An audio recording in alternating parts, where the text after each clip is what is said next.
नमस्कार। मैं डॉक्टर रजनीश कुमार बारहट, सहायक आचार्य संस्कृत, राजकीय महाविद्यालय के यूट्यूब चैनल पर सभी छात्रों का स्वागत करता हूं। संस्कृत साहित्य स्नातक तृतीय वर्ष के पाठ्यक्रम में चलने वाले अंश विदुर नीति के कुछ श्लोकों का अध्यापन हम आज के इस ऑडियो वीडियो ई व्याख्यान में करवाएंगे।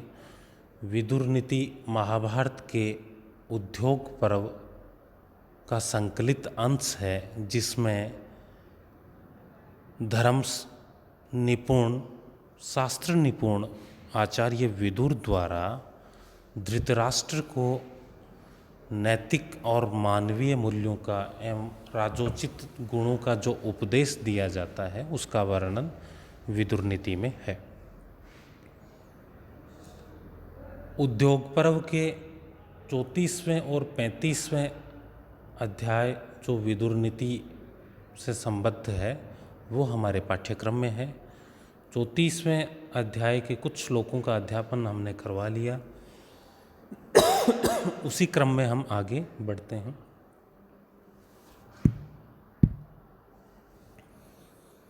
पंद्रहवां श्लोक है, वनस्पतेरपक्वानि फलानि प्रचिनोति ये स न आपनोति रसम तेभ्यो बीजम चास्य विनश्यति।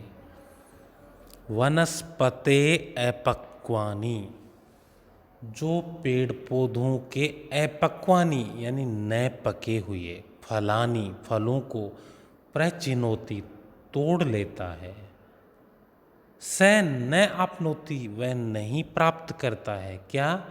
रसम तेभ्यो, रस को, तेभ्यो यानी उनसे, बीजम बीज को, चैश्य विनश्यति बीज को भी नष्ट कर देता है। जो व्यक्ति बिना पके हुए फलों को वनस्पति या पादपों से तोड़ लेता है, वो ना ही तो उनके रस को प्राप्त करता है और उसके बीज को भी नष्ट कर देता है। इस प्रकार कोई भी जीवनोपयोगी कार्य है, उसमें बिना फल पके यदि उसको हम चाहते हैं, फल से पूर्व ही उससे हम इच्छा रखते हैं, तो ना तो वहाँ उसका रस मिलता है और उसका बीज भी नष्ट हो जाता है।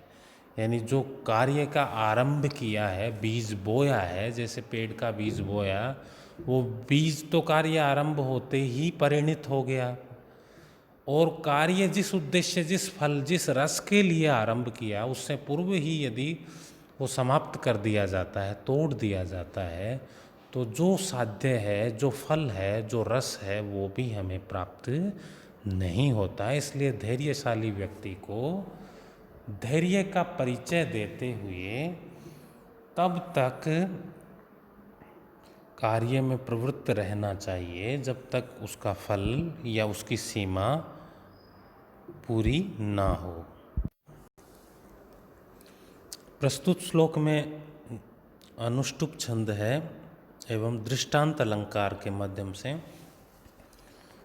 यह समझाया गया। विदुर जी धृतराष्ट्र को कहते हैं कि कोई भी कार्य एक निश्चित समय सीमा तक करना चाहिए, उससे पूर्व किया हुआ कार्य अवाप्त जो अभिष्ट फल है उसको प्राप्त नहीं करवाता। आगे श्लोक है 17वां, यथा मधु समादत्ते रक्षण पुष्पाणि षट्पद है तावदर्थान मनुष्यभ्य आदद्याद्यवहिंसया। यथा षट्पद है, जिस प्रकार से षट्पद, भंवरा, षटपद किसे कहते हैं? भंवरे को।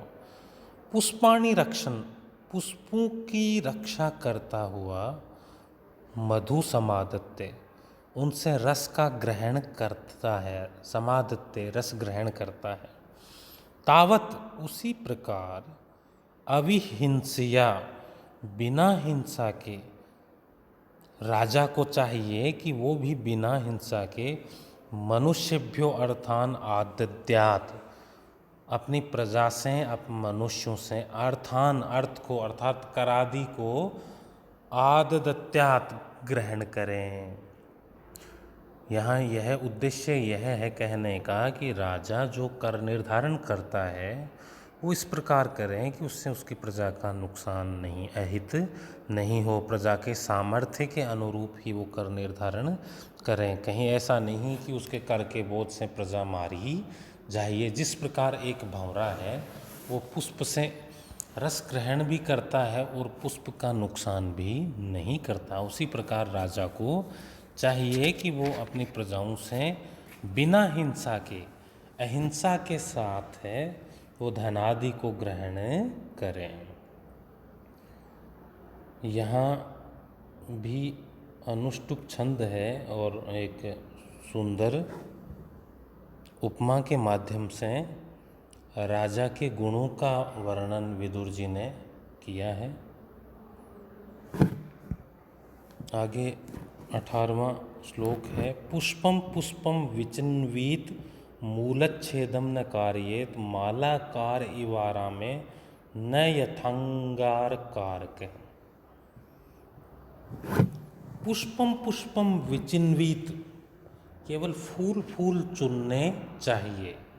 मूलच्छेदम न कार्येत, जड़ को नहीं काटना चाहिए, जड़ को उखाड़ नहीं फेंकना चाहिए।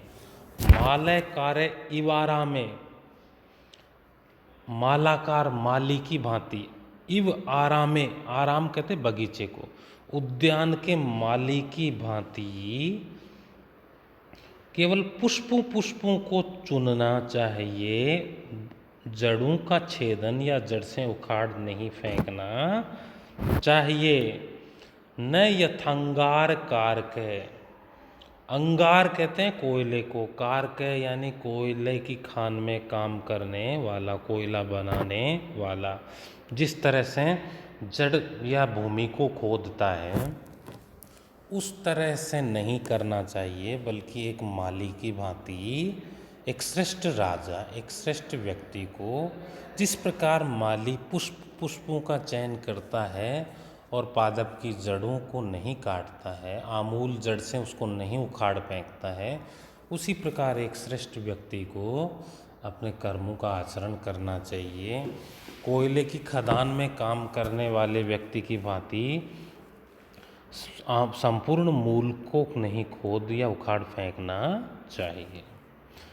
प्रस्तुत श्लोक में अनुष्टुप छंद एवं उपमा अलंकार है, जहाँ दो वस्तुओं में साधर्म्य के कारण जो उपमा की जाती है, समानता का प्रस्तुतिकरण होता है, वहाँ उपमा अलंकार होता है।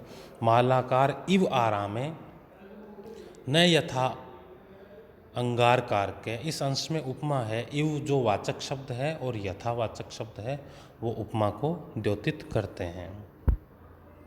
आगे 19वां श्लोक है, किन्नु में शाद इदम कृत्वा किन्नु में शाद कुर्वते इति कर्माणि समचित्ते कुर्याद वा पुरुषो न वा।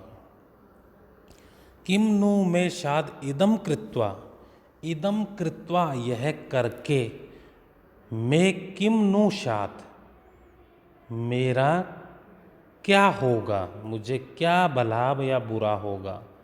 किम नु में शाद अकुर्वत, और मैं नहीं करूं तो इसके क्या परिणाम होंगे, क्या भला बुरा होगा। इति कर्माणि संचित्य कुर्याद वा पुरुषो न वा, इस प्रकार कर्मों के विषय में विचार करके कुर्यात वानवा, करने चाहिए अथवा नहीं करने चाहिए। पुरुष को यह सब विचार करके कार्यों को करना चाहिए अथवा नहीं करना चाहिए। क्या विचार करके कि इस कार्य को करने से मेरा क्या भला होगा, क्या बुरा होगा, अथवा न करने पर क्या भला या क्या बुरा होगा। इस प्रकार कार्य का उचित अनुचित सब विचार करके कार्य करना अथवा नहीं करना चाहिए। यहाँ भी उसी बात का प्रतिपादन किया गया है कि सोच समझकर कार्य का प्रारंभ करना चाहिए। आगे जो श्लोक है, प्रसादो निष्फलो यस्य क्रोधश्चापि निरर्थक न तम भर्तारमिच्छन्ति षण्डं पतिमिव स्त्रयः। महत्वपूर्ण श्लोक है। प्रसादो निष्फलो यस्य, प्रसाद यानी प्रसन्न होना, निष्फलो बिना फल वाला, यस्य यानी जिसका, जिसके राजी होने का भी कोई मतलब न हो, क्रोधश्चापि निरर्थक है, और जिसके क्रुद्ध होने का भी कोई मतलब नहीं हो। न तम भर्तारम इच्छन्ति षण्डं पतिमिव स्त्रियः।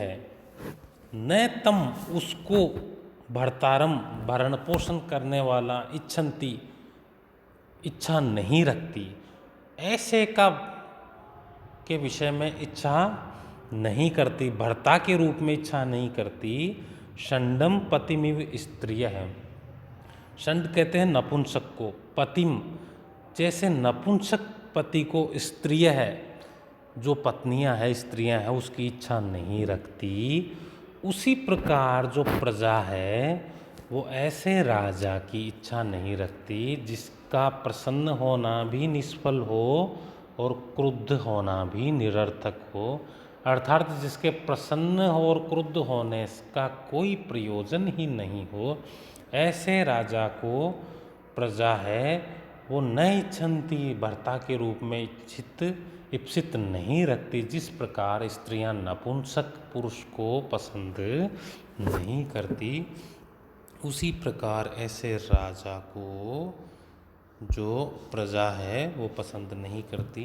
यहाँ भी अनुष्टुप छंद है और एक सुंदर उदाहरण के माध्यम से विदुर जी ने धृतराष्ट्र को एक श्रेष्ठ राजा के गुणों का वर्णन किया है कि उसको चाहिए कि वो जहाँ युक्त हो वहीं पर प्रसन्नता करें और जहाँ समुचित हो वो उन्हीं स्थितियों में क्रोध करें, इनमें कभी वैपरीत्य न आए जिसकी वजह से वो राजा अपनी स्थिति से विचलित नहीं हो।